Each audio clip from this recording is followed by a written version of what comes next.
He stands there by the Omed, Olayni l'shabayach, deep into Mesef. Olayni l'shabayach, and everybody takes out a tissue because they're going to bow down. Yeah. La'adoi na'kol, and in comes a schwarzer nurse. And what, I don't know if it's the right term to say, but what does she say? Sir, we need you.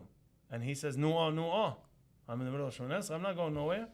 So she says, sir, do you want us to let her go, or do you want us to put her on a respirator?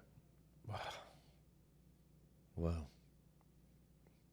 And then That was Mesef Rosh Hashanah. Mesef Rosh Hashanah, is real. Life. 17 Asana Toikef. It wasn't like a mushal. People were yawning at this point in a shield. We were not yawning.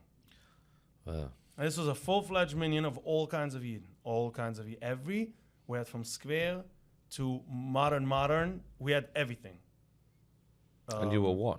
I was just one. No, you were one family. We were one family. That's also and another everybody message had you noticed there.